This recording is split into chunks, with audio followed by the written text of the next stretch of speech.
que você pensa quando ouve esse nome? Eu penso em um chuveiro com umas patinhas, né? Chuveiro da Corona, Duchas Corona, quem lembra? Outra piada chata, né? Chuveirinho Duchas Corona com aquelas patinhas, o bichinho. Eu sei que é chata a piada, mas dá uma risadinha para ficar sem graça, vai. Obrigado. Mas, queridos, nós temos que orar e clamar ao Senhor para que Ele proteja os seus. Não vamos nos desesperar, né? Soltou um espirro, meu Deus do céu, vou morrer. Tomem cuidado com isso, não é assim o negócio. Vamos tomar cuidado, porque às vezes a coisa se torna tão alarmante. Primeiro que você é filho de Deus, Deus está conosco, né? E outra que a situação não é assim do jeito que estão falando por aí. Não é uma coisa, né? Tomem cuidado, temos que se cuidar sim, né? A Aline falou que a Paula ontem usou um tubo de álcool em gel na mão da Aline. Pai, a Paula mandava eu lavar a mão toda hora com álcool em gel. Lava a mão de novo, lava a mão, põe álcool aí, põe álcool. Nossa, vai virar flex, né? De tanto álcool. E ela brincando, né, falou, mas é lógico, a gente tem que fazer a nossa parte. Inclusive a gente vai ver se compra aí, não sei, apesar que o álcool em gel está um absurdo agora, né? Eu vou pôr vinagre, porque diz que o vinagre, ele é bem mais forte. É sério. Não, o vinagre, ele dá muito mais efeito do que o álcool. Estou falando besteira aqui, quem conhece aí do ramo?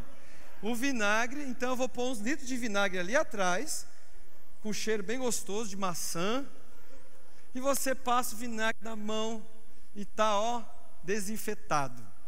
Baratinho o vinagre, o álcool está acho que R$20, aí o meio litro parece, né? Que o povo aproveita da desgraça alheia, né? É uma tristeza isso. Máscara, eu acho que está um absurdo. Olha o diesel. Olha o diesel aí. Está pior que eu.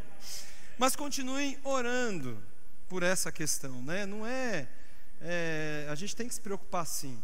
Só não temos que entrar em desespero, tá? Vamos orar, vamos nos precaver, mas crendo no Deus que nós servimos, tá bom?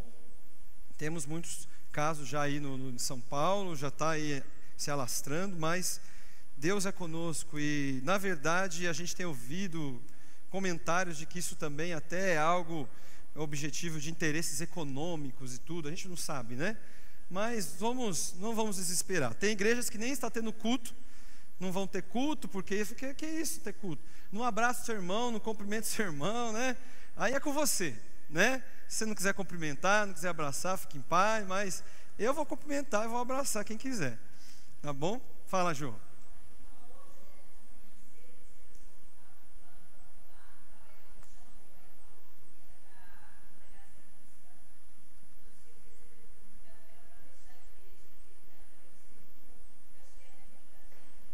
Sim, então aí não tem...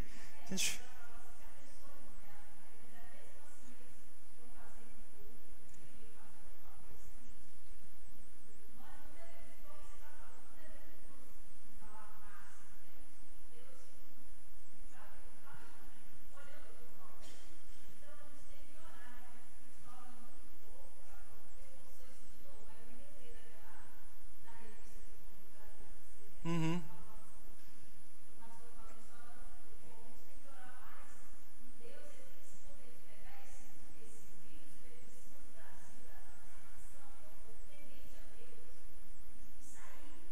Amém.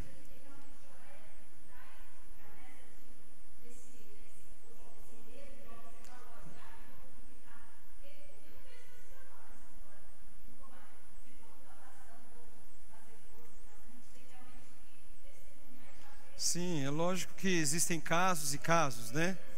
Tem os idosos que tem que tomar muito mais cuidado, dependendo da imunidade da pessoa, tem que tomar cuidado, é claro, né? A gente tem que tomar esses cuidados, mas não vamos também, né? No Brasil até então, devido ao calor, devido ao clima, isso parece que tem ajudado um pouco também ao vírus não vir tão forte, então tem alguns detalhes, mas vamos desesperar não, shoppings estão abertos, cinemas estão abertos, por que a igreja vai fechar, né? Então vamos lá, vamos continuar. O Gil não está, como a Paula falou, os irmãos já sabem, porque o Gil não está aqui, né? Mas por por algumas questões que a Paula colocou na quinta aqui, tá bom? Quem esteve aqui já sabe o porquê. Depois vocês perguntem para ela. Vamos lá, vamos entrar na nossa palavra de hoje. Feche os seus olhos. Senhor, nós queremos te agradecer por este tempo. Queremos te agradecer, ó Deus, por este louvor, por este tempo de adoração. E agora, ó Deus, te pedimos que o Senhor ministre, que não seja eu aqui, Pai, mas que seja o Senhor na minha vida. Que o Senhor fale, ó Deus, através da minha vida. Que o Senhor ministre, Senhor, através da minha vida. Abra nossa mente para entender aquilo que o Senhor quer falar, porque eu sei que o Senhor vai falar aquilo que o teu povo precisa ouvir. Tira de nós todo pensamento que esteja fora do Senhor. Tira de nós toda a preocupação de amanhã ou depois de amanhã. Tira de nós, ó Deus, as preocupações das dívidas, de pagar boletos e outras coisas mais, de problemas em família. Tira de nós neste momento toda a preocupação. E que, ó Deus, agora a nossa mente esteja totalmente voltada somente ao Senhor. Em nome de Jesus. Amém. Amém. Como tem sido a nossa vida nos dias de hoje? Como tem sido a sua vida nos dias de hoje?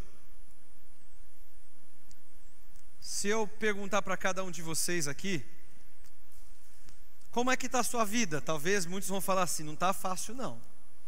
Talvez a grande maioria diga, está difícil, né? Talvez você tenha N motivos aí para dizer que o negócio está estreito. Nós vivemos em uma época que, por mais que as coisas estão fáceis no sentido tecnológico, né, hoje você tem lotação na porta da tua casa. Esses dias eu estava falando, voltando do trabalho de praça que nós fizemos, levamos alguns jovens e falando com eles, estava eu e o Samuel falando, que nós pegávamos uma Kombi aqui na Prechã para ir para o Guilhermino, uma Kombi que cabiam 10, eles faziam caber 15, né?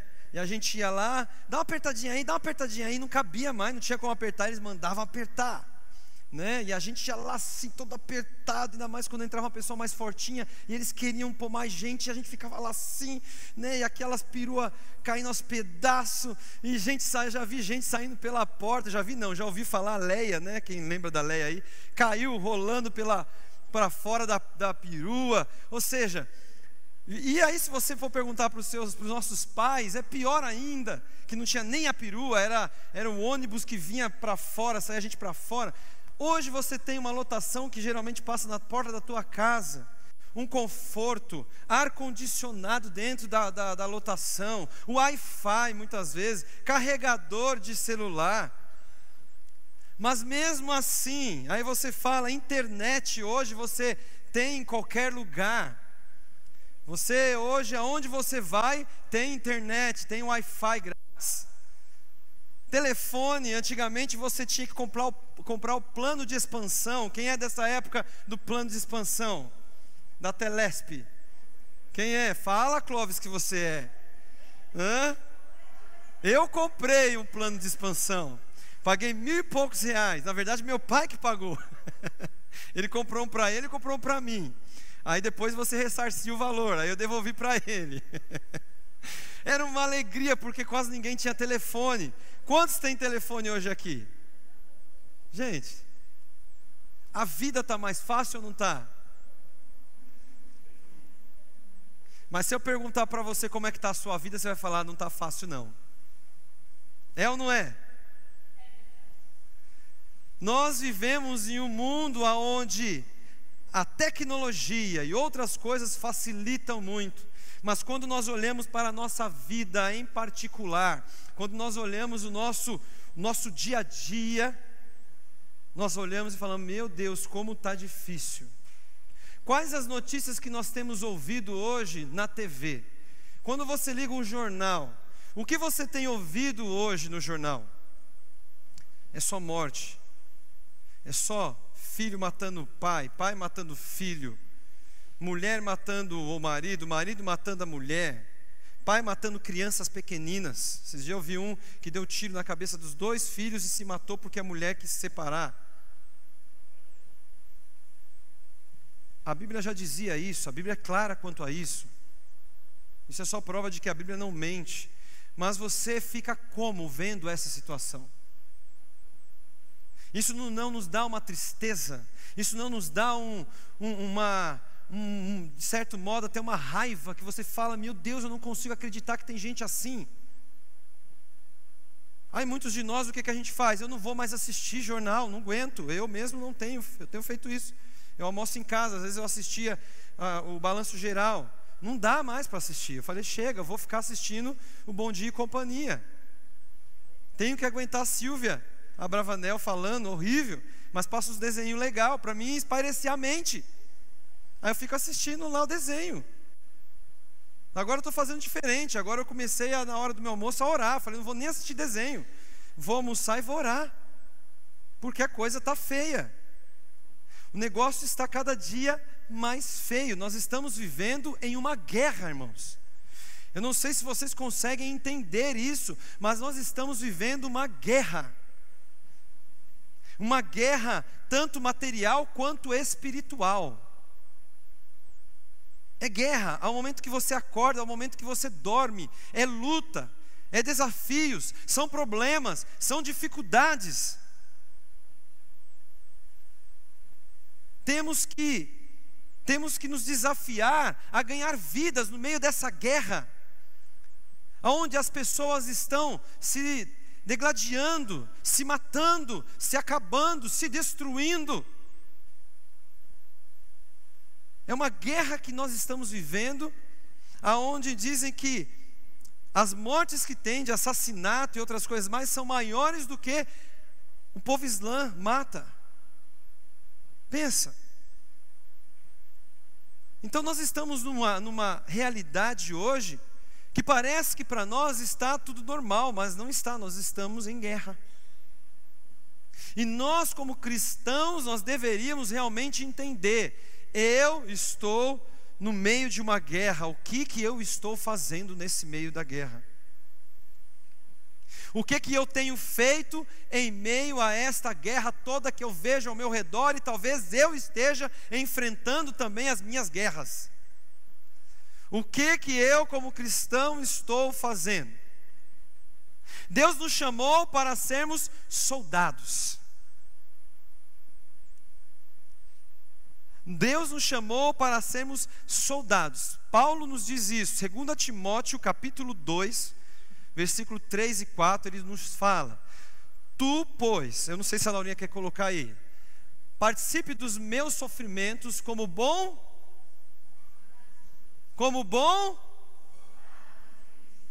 ou seja, participemos dos meus sofrimentos. Ou seja, Paulo tinha guerras, Paulo tinha lutas, mas ele falava, participe dos meus sofrimentos como soldados de Jesus.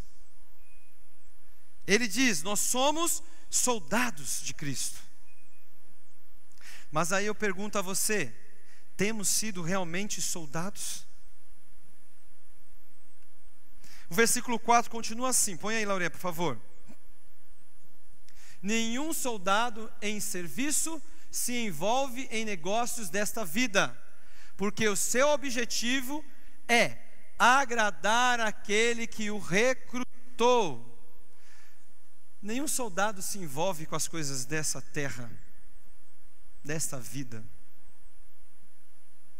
Mas a verdade é que nós às vezes não entendemos que somos soldados, porque nós estamos tão envolvidos com as coisas deste mundo, nós estamos tão envolvidos, abraçando literalmente este mundo, que a gente não consegue se enxergar como soldados, porque nós já fazemos parte das vítimas, porque nós já estamos no meio das vítimas esperando um soldado vir nos socorrer. Essa é a realidade. Abra a tua palavra em Deuteronômio capítulo 20.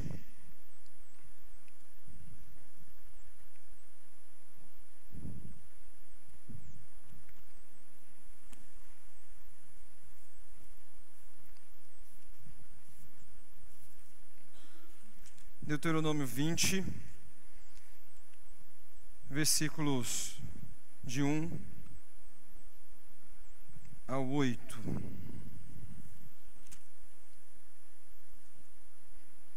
Vamos ler, deixa isso aqui para quem, esse aí a gente acompanha na Bíblia melhor, ou no celular, quem tiver.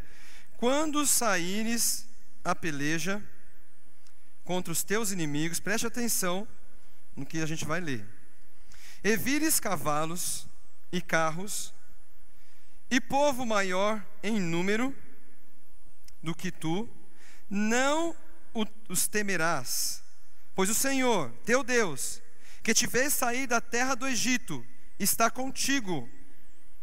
Quando vos achegardes à peleja, o sacerdote se adiantará e falará ao povo, e dir-lhe-á: ouve, ó Israel, hoje vos achegais à peleja contra os vossos inimigos, que não desfaleça o vosso coração, não tenhais medo, não tremais, nem vos atemorizeis diante deles. Pois o Senhor, vosso Deus, é quem vai convosco a pelejar por vós contra os vossos inimigos para vos salvar. Os oficiais falarão ao povo, dizendo: qual homem que edificou casa nova e ainda não a consagrou? Vá, torne-se para casa, para que não morra na peleja, e outrem a consagrem. Qual homem que plantou uma vinha e ainda não a desfrutou? Vá, torne-se para casa, para que não morra na peleja, e outrem a desfrute. Qual homem que está desposado com alguma mulher e ainda não a recebeu? Vá, torne-se para casa, para que não morra na peleja, e outrem homem a receba. E continuarão os oficiais a falar ao povo, dizendo: qual homem medroso e de coração tímido? Vá, torne-se para casa, para que o coração de seus irmãos se não derreta como o seu coração. Quando os oficiais tiveram falado ao povo, designarão os capitães dos exércitos para a dianteira do povo. Até aqui. A palavra nos mostra aqui algo aonde o povo tinha que enfrentar, uma realidade que o povo precisava enfrentar, que era guerras. Aquele povo, eles precisavam enfrentar, tempo a tempo, uma guerra. De tempo em tempo, eles tinham que estar à frente de uma guerra. Houve uma que eles tinham que enfrentar, que era quando o povo foi para Canaã, a terra de Canaã.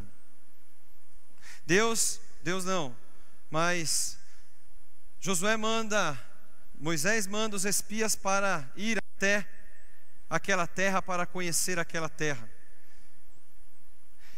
E ali eles conhecem aquela terra. E ali eles olham e falam: terra boa, terra que mana leite e mel, terra que dá uvas com cachos desse tamanho, coisa de doido. Linda terra, maravilhosa terra. Mas tem uns caras grandão demais lá. Tem uns homens bitelo, tem uns gigantes. Não dá para encarar aqueles homens não. Não dá não, já pensou? A gente chegar lá, nós vai apanhar que nem uns mosquitos. Houve ali um momento onde aquele povo olhou, viu que era algo agradável, viu que era algo bom, mas quando eles olham os gigantes que tinham naquela terra, olham o número daquele povo, eles falam: não dá para nós. Quais os únicos que acreditaram? Josué e Caleb. Quantas vezes você se deparou com essas situações? Quantas vezes você se deparou em algo que o Senhor te direcionou para fazer, o Senhor está falando para você: eu vou dar a vitória, enfrente, encare, vai que eu sou contigo. Mas quando você olha a situação, quando você olha o problema, você fala: não é para mim não, esse problema é grande, eu não entro nessa guerra não. Somos soldados, fomos levantados para isso. O tema que eu quero usar hoje é disponíveis para a guerra.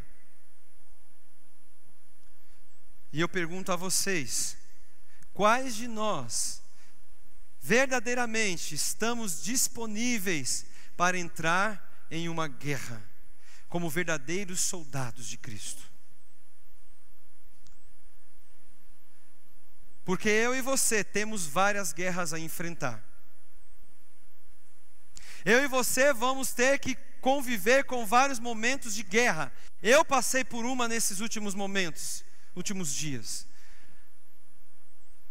Conflitos internos, questionamentos com Deus, tentando entender algumas coisas. Mas ali eu vi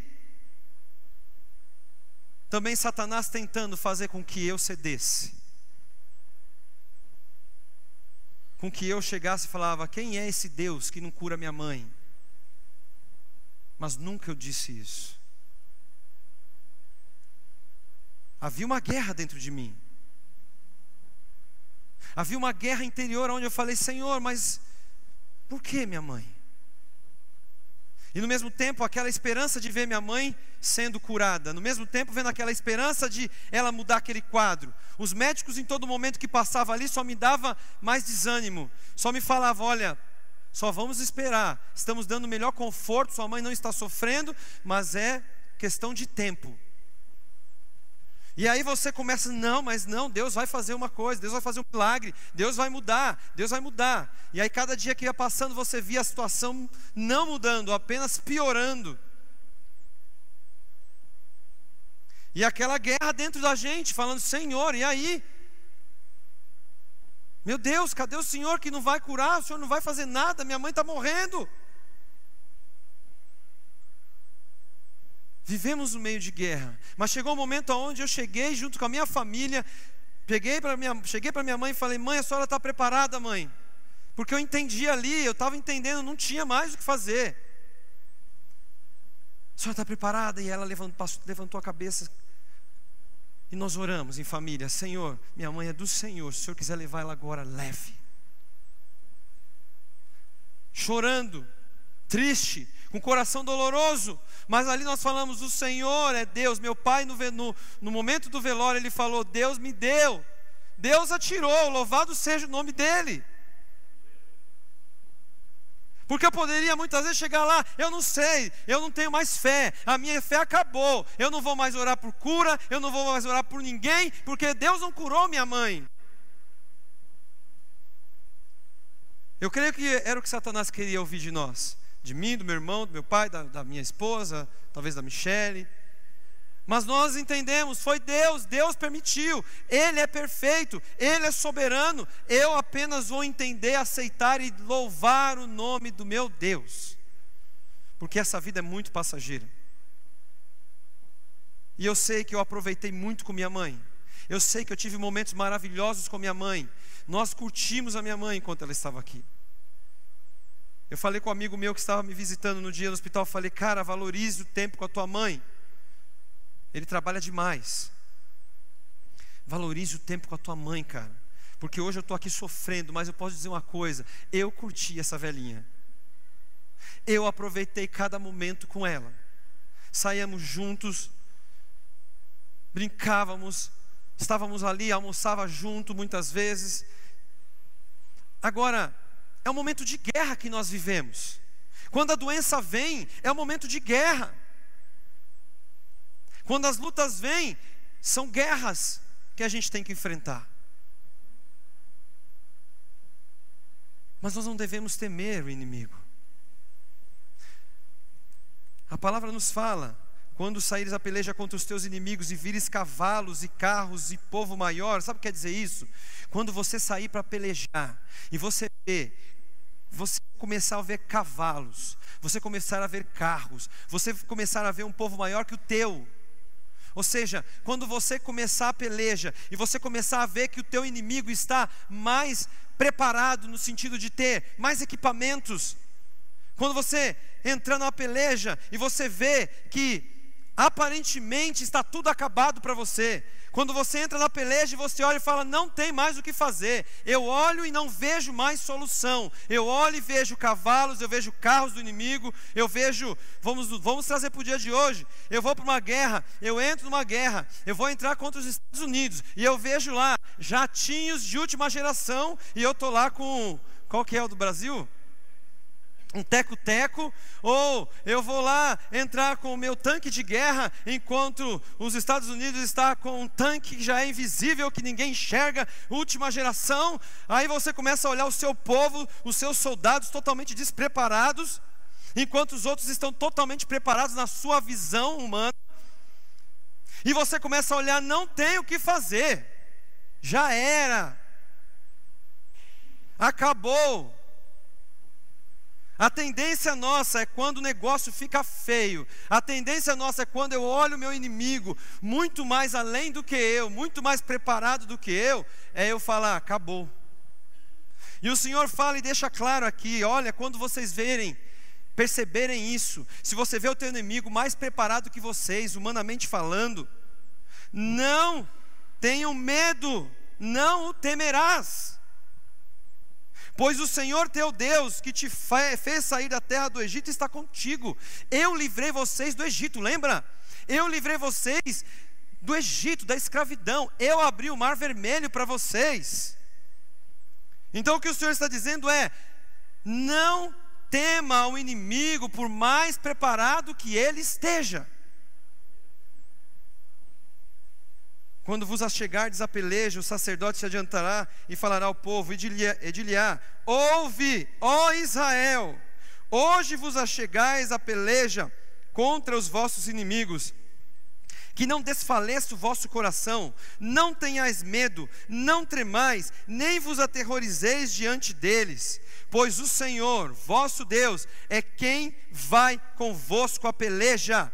É Deus que vai convosco nas guerras, é Deus que está contigo em todas as pelejas da sua vida. A peleja é do Senhor, Ele está conosco no meio das guerras. É isso que a igreja precisa entender, é isso que nós precisamos entender. Não devemos temer ao inimigo. 2 Crônicas 32:8, vamos ler aqui. Nós vamos ler vários textos, então vamos ler aqui que é mais rápido. Com ele está o braço de carne, mas conosco está o Senhor nosso Deus, para nos ajudar e para guerrear as nossas guerras. O povo se animou com as palavras de Ezequias, rei de Judá. Quando eu entender que quem vai guerrear é Deus e não é em mim, a vitória ganha, a vitória é certa. Quando eu entender que é Deus que vai guerrear, olha só, nosso Deus para nos ajudar e para guerrear as nossas guerras. O problema é que hoje eu quero guerrear as minhas guerras, eu vou guerrear, sou eu que vou fazer acontecer. O problema é que nós não estamos dispostos a acreditar 100% que Deus vai guerrear a minha guerra, que Deus vai olhar e vai falar assim, olha, eu não sei mais o que fazer, Deus, é contigo agora. Ah, mas a sua mãe morreu, você perdeu a guerra. Eu não vejo dessa forma. Minha mãe está na glória. É que eu sou egoísta, você é egoísta. Nós queríamos ela aqui, sentadinha ali naquele cantinho. Nós queríamos ela ali, eu queria estar vendo ela agora ali. Porque eu sou egoísta. Ah, o céu é maravilhoso, o céu é lindo, mas para quando eu for, os outros meus amados, queridos, eu não quero que vá antes que eu, não, deixa eu ir. Não é assim que a gente fala para o marido, para a esposa? Eu quero ir primeiro que você. Por que eu falo isso? Porque eu não quero sofrer vendo a minha esposa indo embora, vendo meu marido indo embora primeiro que eu. Nós somos egoístas. Agora, para a gente enfrentar e entender que nós temos um Deus que guerreia por nós, queridos, para enfrentar isso, para entender isso, o primeiro ponto que nós temos que entender dentro do que a gente leu aqui, o primeiro ponto é que a gente tem que sair da nossa zona de conforto. A gente tem que se levantar e se preparar e confiar. Porque, como eu falei, aquele povo via às vezes situações que eles falavam, não tem o que a gente fazer. Olha os gigantes que aquele povo tem. Um tapa daquele já mata 3 de uma vez, 4 de uma vez. Nós vai morrer, ó, em um estalar de dedo. Por quê? Eles não estavam enxergando que quem ia guerrear era Deus. Não desfaleça o seu coração. Acabamos de ler aqui. Não desfaleça o vosso coração. Está difícil? Está embaçado o negócio? Está estreito? Não desfaleça o teu coração. Não desista. Não se renda. Aí o texto continua falando, não temais, não tenha medo e não tremam diante da guerra. Não tremam diante do inimigo, mas enfrente. Acredite no Deus que está à sua frente. Mas aí, os irmãos vão sair porque eles vão lá ver a Jandira, tá, irmãos? Eles já me avisaram. Vão com Deus, Deus abençoe. O horário lá é muito ruim da visita. Pouquíssimo tempo. As leis da guerra, o problema é que tem um detalhe aí quando você vai enfrentar essa guerra. O Senhor fala que Ele está conosco. O Senhor garante que Ele vai estar conosco para enfrentar a guerra, sim ou não? O Senhor está dizendo, eu vou vencer a guerra por vocês. Está claro isso na palavra? Vocês serão vencedores, vocês vão vencer, porque eu vou guerrear por vocês. É isso que Ele está falando. Está claro aqui. Mas por que a gente tem algumas derrotas em nossas vidas? Mas por que nós vemos em meio à guerra algumas derrotas?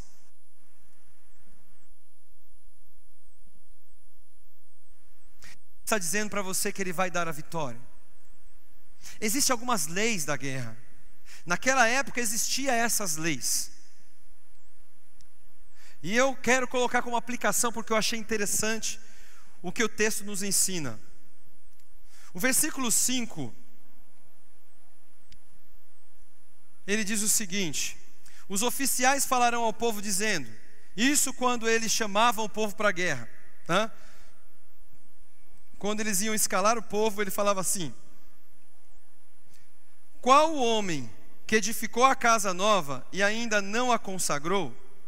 Vá, torne-se para casa, para que não morra na peleja, e outrem a consagre. O primeiro ponto aqui, que era uma regra deles, é que aquele soldado, se ele tinha construído uma casa, mas não tinha consagrado essa casa, que era para ele ficar, porque senão ele ia morrer na peleja. Eu quero trazer como aplicação hoje para a nossa vida algo muito parecido com o que eles ensinavam naquela época como lei. Nós queremos ir para a batalha, nós queremos ir para a guerra, mas nós não consagramos a nossa casa ao Senhor muitas vezes. Não consagramos a nossa vida ao Senhor muitas vezes. Nós cantamos, esta casa é sua casa, nós deixamos ela para você. Mas deixamos mesmo? Consagramos de verdade essa casa? A nossa casa realmente está consagrada? Porque existem muitas pessoas que são cristãs, se dizem cristãs, já foram até batizadas, mas elas não consagraram verdadeiramente a sua vida ao Senhor. Porque consagrar a sua vida verdadeiramente é se entregar 100%. É não priorizar as coisas humanas. Mas quantos de nós estamos priorizando o mundo, estamos priorizando a matéria, estamos dando maior tempo para as coisas do mundo e não damos tempo para o reino de Deus como deveríamos dar? Consagrar a nossa vida a Deus é dizer, o Senhor é que manda aqui. eu não estou entendendo nada que o Senhor está mandando eu fazer, eu não estou entendendo nada por que está acontecendo, mas é o Senhor que manda. Se o Senhor está mandando eu fazer, eu vou fazer. Sem entender. Mas acontece que nós já caímos no primeiro erro de uma guerra, um guerreiro, um soldado, porque muitas vezes eu quero ser um soldado sem consagrar a minha vida ao Senhor. Eu quero ser um soldado, sim, eu quero estar na batalha, mas eu não me consagro. Eu não me santifico. Eu não busco tempo com o Senhor. Eu não busco intimidade com o Senhor. E a palavra diz assim: o soldado que não consagra a sua casa, ele já perdeu. Ele já caiu. O segundo ponto que ele fala, versículo 6: qual o homem que plantou uma vinha e ainda não a desfrutou? Vá, torne-se para casa, para que não morra na peleja, e outrem a desfrute. E tem mais um detalhe da casa. Todos os textos que nós vamos ler aqui, o final é: para que não morra na peleja, e outrem a consagre. Além de você morrer, alguém vai lá e consagra a sua casa. No sentido aqui é casa, casa mesmo. No sentido é nossa vida. E aí você pode dizer assim: mas aí eu vou morrer. Quem pode consagrar essa casa é o diabo. Se você não consagra, consagra para você. Ele domina a sua casa. Ele domina a sua vida se você deixar.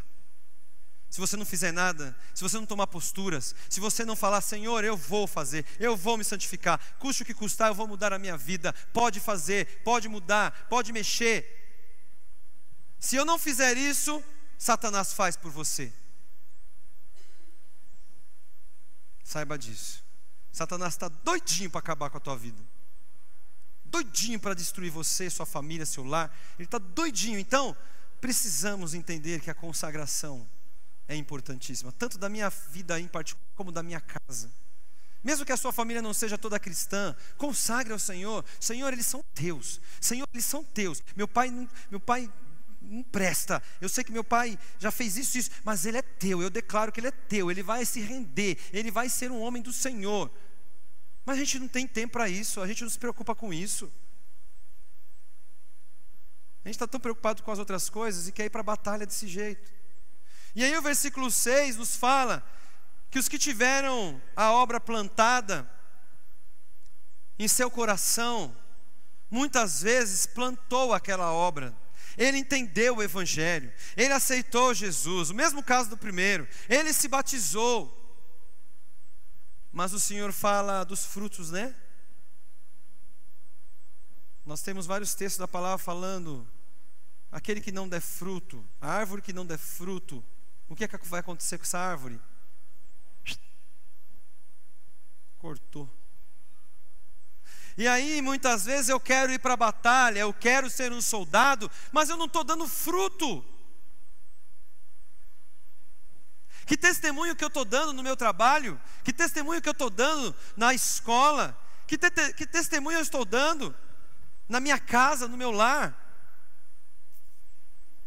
Qual testemunho nós temos dado? E os frutos desse testemunho? Quantas pessoas eu estou me preocupando a ganhar para o reino? Quantas pessoas eu já ganhei para o reino? E o texto aqui fala: aquele que planta, mas não colhe. Aquele que planta, ele precisa estar na sua casa, porque ele não tem condições, porque ainda não deu fruto. Ele tem que esperar o fruto sair, ele tem que esperar o fruto aparecer. Isso é trazendo uma aplicação para hoje. Os nossos frutos são o nosso testemunho, são as vidas ganhas para o reino. E o que eu tenho dado? Talvez é por isso que eu não consigo ser um soldado vencedor na batalha. O versículo 7. Antes disso eu quero que você abra em Gálatas, ou melhor, vou pedir para Laurinha pôr aí. Antes do... Não, pode pôr aí. Gálatas 5:22. Pode pular aí os dois primeiros. Gálatas 5:22. Mas o fruto do Espírito é, leia comigo, amor,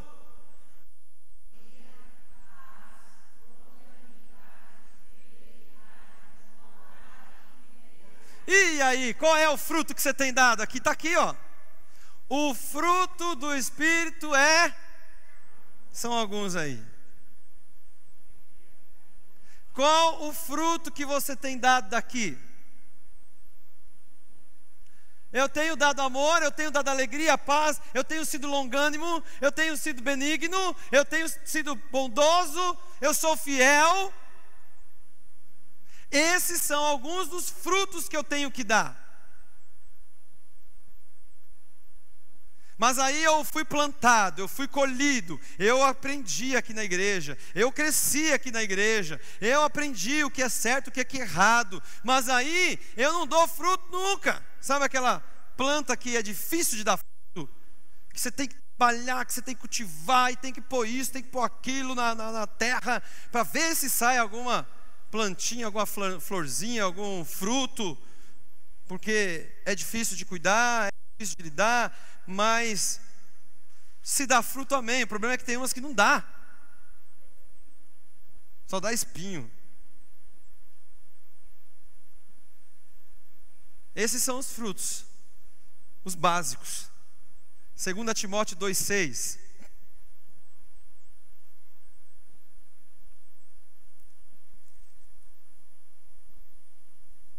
O lavrador que trabalha deve ser o primeiro a participar dos frutos. Então, ou seja, eu tenho que dar fruto para mim participar desses frutos, para mim usufruir desses frutos. Ou melhor, o Senhor quer ver de mim esses frutos, Ele quer que eu dê esses frutos, para que outros frutos sejam ganhos.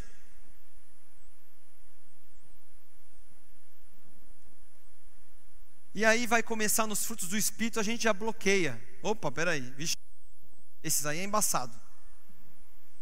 Esses frutos aí é difícil. Para ser um soldado, eu tenho que dar fruto. Para enfrentar a guerra, eu tenho que dar fruto. Lucas 3,9. E também o machado já está posto à raiz das árvores, portanto, toda árvore que não produz bom fruto é cortado e lançado ao... Sou eu que estou falando? Quem está falando? Tem nada a ver com isso. A Bíblia fala, aquele que não der bons frutos vai ser cortado e lançado ao fogo. Um soldado, queridos, tem que dar frutos. Tem que dar frutos. Isso não é opcional, como um carro que você compra, eu quero sem ar, eu quero com ar, eu quero vida elétrica, eu quero sem vida elétrica. Não, esse é o motor. Você vai comprar um carro sem motor? Porque não tem utilidade. Eu tenho que dar frutos. Versículo 7. Qual homem que está desposado com alguma mulher e ainda não a recebeu? Vá, torne-se para casa, para que não morra na peleja e outro homem a receba. Oh Deus! Qual o homem que casou com uma mulher e ainda não a desposou? Todo mundo sabe o que é desposar aqui? Quer que eu explico? Esses dias a Aline chegou lá em casa, a Ruth falou, vai ler a Bíblia, Aline. Aí ela começou a ler, mãe, mas eu não entendo. Vai lendo aí, qualquer dúvida você me fala. Mãe, o que é coabitar? Falei, meu, vai logo essa pergunta. O que é coabitar? Não estou entendendo isso aqui. Aí eu falei, vai lá, amor. É tua filha aí, ó, mulher. Desposar, coabitar, ou seja, o que casou com a mulher, mas ainda não a desposou, esse não serve para ser um soldado.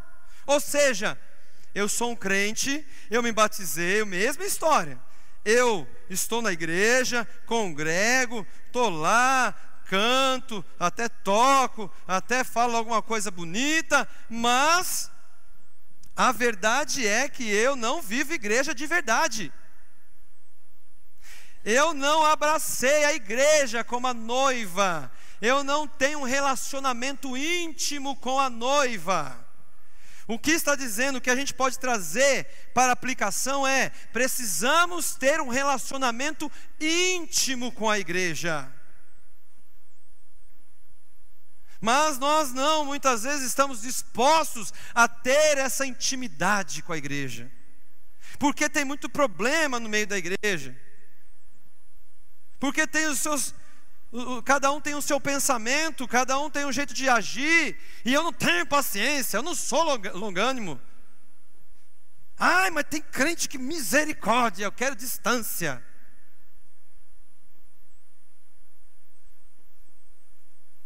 Intimidade é você viver com aquela pessoa que está ao seu lado e você muitas vezes não concorda com muita coisa. Vocês têm que se acertar, vocês têm que viver em comunhão, têm que aprender um com o outro, têm que ir lutando. Mas tem gente dentro da igreja que não quer vir aqui, quer fazer os seus afazeres. Eu vou lá, vou lá falar sobre o meu ministério e acabou. Tchau, gente, estou indo embora. Acabou o culto, não quer nem falar. Para eles essa história de coronavírus está sendo 10. É bom porque eu não preciso falar com ninguém, já é uma desculpa. Graça e paz, querido, vai embora. Não quer nem um aperto de mão.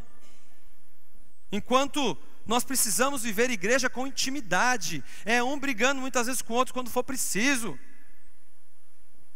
Talvez a gente, no calor da emoção, vamos machucar alguém com palavras. Isso acontece. Ou você nunca fez isso com a sua esposa, com o seu marido, na discussão? Nunca ofendeu com palavras, no momento de ira?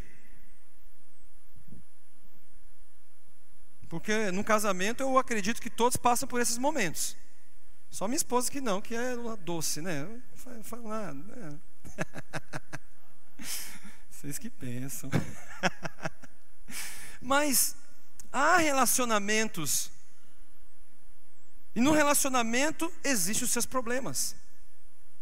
Então na igreja eu preciso entender que se eu estou aqui, eu tenho que abraçar, é a noiva, eu tenho que ter intimidade, eu tenho que buscar viver, porque se eu quero ser um soldado, eu preciso ter essa intimidade, porque como a palavra aqui nos ensina, e com a aplicação eu estou colocando esse texto, nós vemos esse texto, olha, se esse cara ele casou, mas não desposou a sua esposa, ele não teve intimidade com a sua esposa, nem deixa ele ir para a guerra, porque ele vai perder. E se ele for para a guerra, outro vai lá e pega a sua mulher.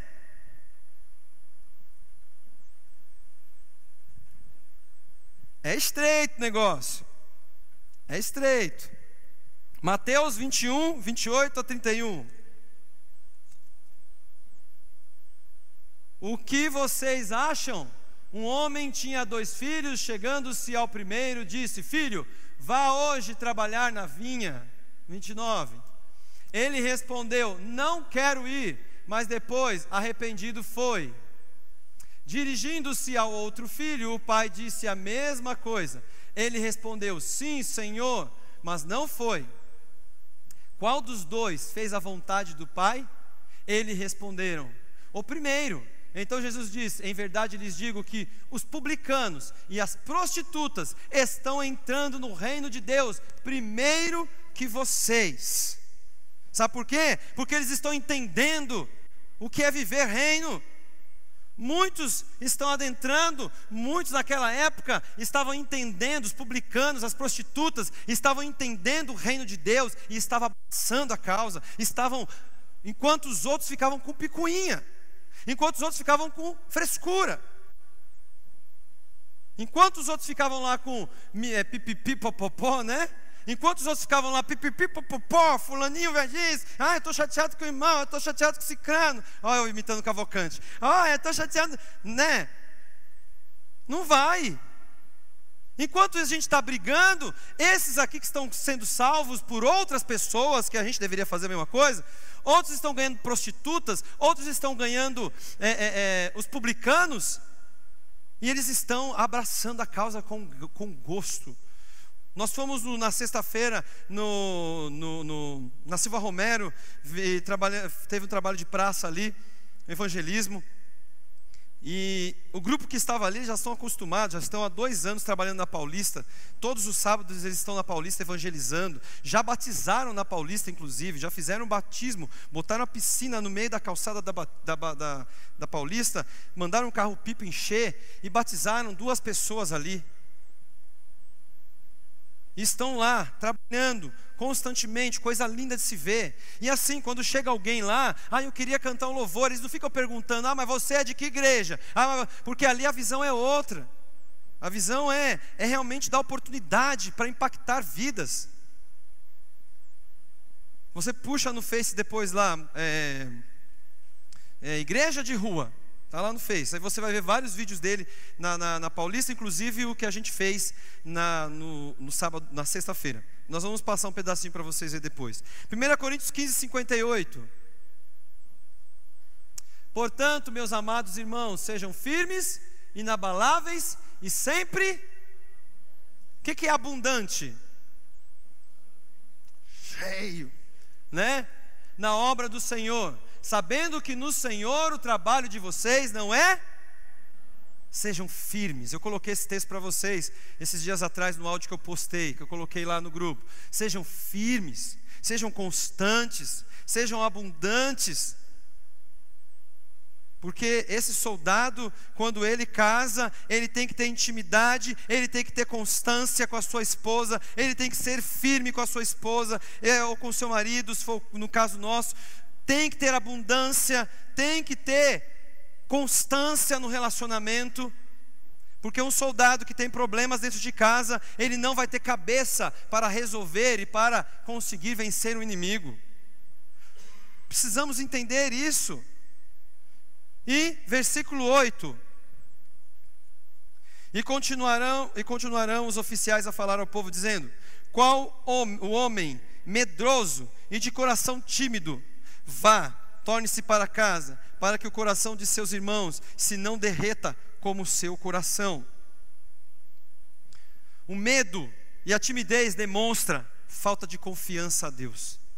Quando eu tenho medo e quando eu sou tímido e eu deixo esse medo dominar, porque medo é normal, medo é bom para muitas coisas, porque se eu não tenho medo de nada, é um perigo. Se eu não tenho medo de cair de um buraco, se eu não tenho medo, né? O medo existe para eu me precaver, para eu tomar cuidado. O problema é quando o medo me domina. E aí quando esse medo me domina, eu estou dizendo, eu não confio em Deus. Quando essa timidez me domina, eu digo, eu não confio em Deus. Você está demonstrando confiança nas coisas humanas. A sua confiança está no material, muitas vezes. A sua confiança está em coisas que você apalpa, que você pega. E o medo provoca a derrota. Porque com medo, muitas vezes eu não enfrento. Quando eu tenho medo, eu não tenho coragem de avançar. E aí a derrota é certa.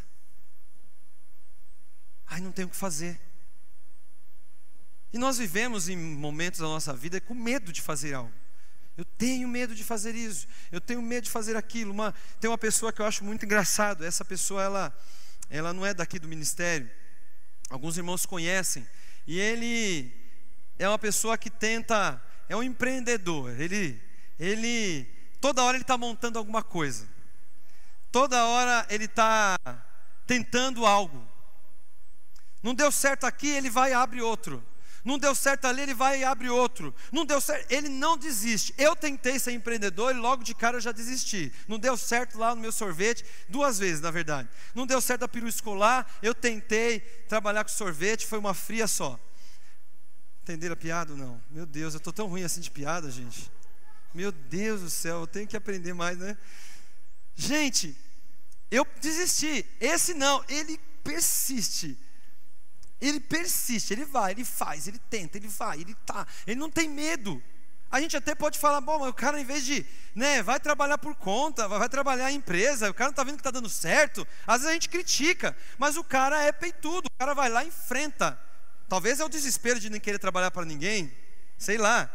mas isso está fazendo ele ter coragem de enfrentar. Não deu certo? Vamos para outro. Não sei onde ele arruma tanto dinheiro para conseguir tudo isso, mas não quer nem saber. Ele consegue, ele vai lá e faz. Ele vai lá e luta, ele vai lá e enfrenta, ou seja, é uma pessoa persistente que não tem medo de encarar, mesmo ele olhando atrás e vendo que algumas coisas não deram certo, ele continua enfrentando, ele continua persistindo naquilo que ele quer. Assim tem que ser eu, assim tem que ser você no reino, como soldado de Cristo. O problema é que nós deixamos o medo falar mais alto. Isso é um grande problema porque ele pode contaminar outras pessoas. Esse é um grande problema do medo. Porque o medo ele não fica só com você muitas vezes. O medo ele contamina outros. Lembra quando eu falei aqui no começo? Dos espias, foram lá, viram a terra linda. Nossa, que coisa, nossa, é maravilhoso isso aqui. Mas não dá para encarar. Tem um monte de gigante, é muita gente para enfrentar. Aí aqueles caras falaram assim, e sabe o que aconteceu? Todo o povo começou a chorar. Ah, não acredito, ai meu Deus, nós não vai entrar. Porque o povo botou medo em todo mundo. Enquanto Josué e Caleb falou, não, eia, vamos lá, vamos enfrentar. Não dá para parar, nós conseguimos em Deus. Mas os outros, a maioria falou, não dá. E aí o que aconteceu? A maioria venceu em certo ponto, né? A maioria botou medo naquele povo. O medo que estava nos espias passou para a multidão. O medo é um problema muito sério e perigoso. Muito perigoso. Juízes capítulo 7, versículo 3. Portanto, anunciem ao povo o seguinte: quem estiver assustado e com medo, saia da região montanhosa de Gileade e volte para casa. Então 22.000 homens voltaram e 10.000 ficaram. Olha a situação de Gideão, quando estava se preparando para a batalha. Gideão falou assim, olha, quem tiver com medo, pode voltar. 22.000 homens voltaram. Só ficou 10.000. Pensa. Meu Deus, não sabia que era tanta gente com medo assim. E provavelmente um foi saindo, o outro viu, falou, ele está indo, eu também vou. O outro foi, eu também vou. Aí olha tanta gente saindo. Aí foi um monte de gente. O medo. Provérbios 24:10. Se você se mostra fraco no dia da angústia, é porque a sua força é pequenina. 2 Timóteo 1:7. Porque Deus não nos deu espírito mas aí, por que a gente não acredita nisso? Temos que parar de enxergar o tamanho dos homens e enxergar o tamanho dos frutos. Vocês entenderam? Temos que parar de enxergar o tamanho dos homens e enxergar o tamanho dos frutos, porque Josué e Caleb enxergaram o tamanho daquelas uvas, bitelas, o tamanho daqueles frutos lindos, o tamanho daquele lugar, um lugar maravilhoso. Ele não enxergou o tamanho da luta, da dificuldade, o tamanho do gigante. Para ele olhou, sei que o gigante é grande, mas olha o tamanho desses frutos, olha o tamanho, olha que terra linda, isso é de Deus para nós. Mas nós enxergamos o gigante e deixamos o fruto de lado. Eles trouxeram um cacho de uva. Mas para que trouxe o cacho de uva se eles estavam com mais medo do gigante do que com vontade de entrar no negócio?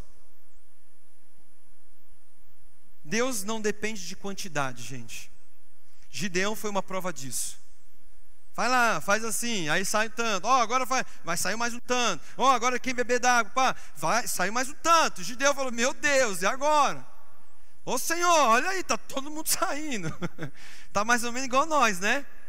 Falei, Jesus, só está saindo gente aqui. Jesus, segura aí, meu Deus do céu. Quem mais vai sair? Você está querendo mandar assim? Não dá para entender, a guerra é grande, cadê o povo? Gente, para finalizar, precisamos entender O Senhor quer usar cada um de nós. O Senhor quer fazer de nós soldados. Entenda uma coisa também. Nós não fazemos isso. Nós não fazemos a obra. Nós não fazemos as coisas acontecerem com o objetivo de ganhar a salvação. A salvação, ela veio de graça. O Senhor já fez tudo o que Ele tinha que fazer. Então, muitas vezes a gente acaba caindo no risco de falar assim, a gente tem que sacrificar, né? A gente tem que sacrificar pela salvação que Deus... Não, o Senhor já se sacrificou, Ele já fez tudo o que Ele tinha que fazer. Agora eu tenho que fazer acontecer pelo que Ele já fez por mim. Eu tenho que trabalhar na obra, eu tenho que ter garra, eu tenho que enfrentar, eu tenho que ser um soldado, porque Ele já morreu por mim, Ele já me deu a salvação. Agora eu só tenho que fazer isso como gratidão para resgatar outros como um soldado.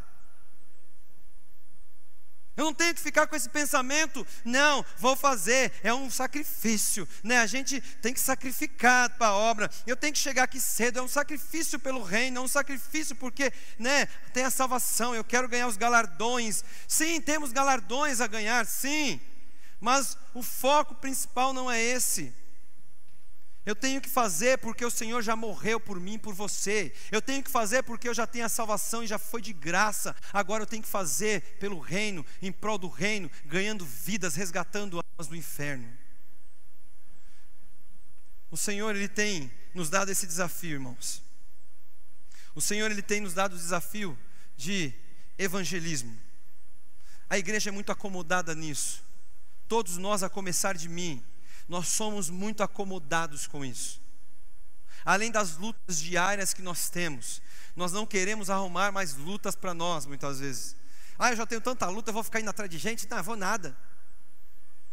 Mas o Senhor está incomodando dia após dia a esta igreja a evangelizar, a ganhar almas, a ganhar vidas, porque é isso que a igreja tem que fazer neste mundo.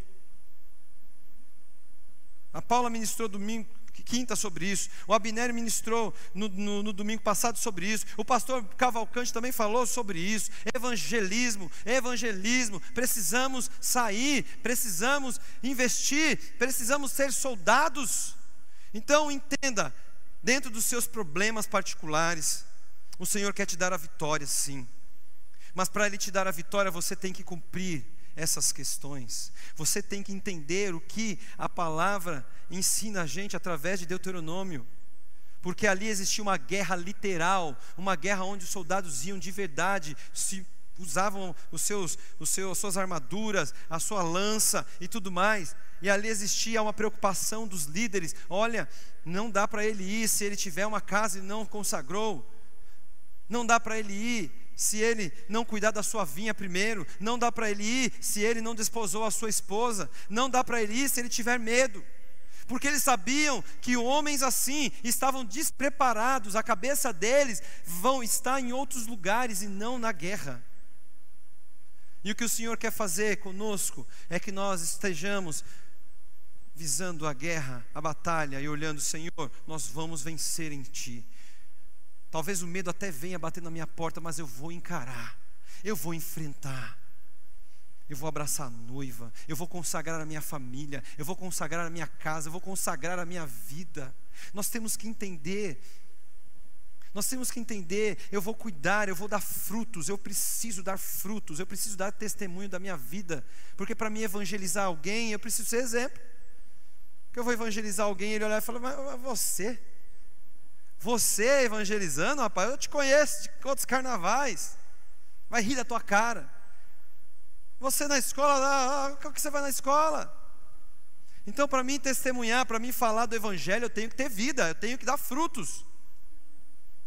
E o desafio, mais uma vez, está lançado a você e a mim. Precisamos dar frutos, precisamos ser soldados disponíveis, precisamos consagrar, precisamos ter intimidade com a igreja e precisamos encarar sem medo a guerra que está à nossa frente. Entenda essa guerra, repito, é a sua guerra no particular, e resgatar almas para o reino de Deus. Vamos ficar em pé.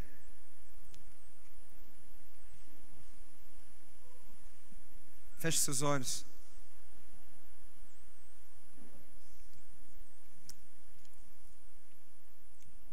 Nós cantamos aqui, vem com Josué lutar em Jericó. Vem com Josué lutar em Jericó porque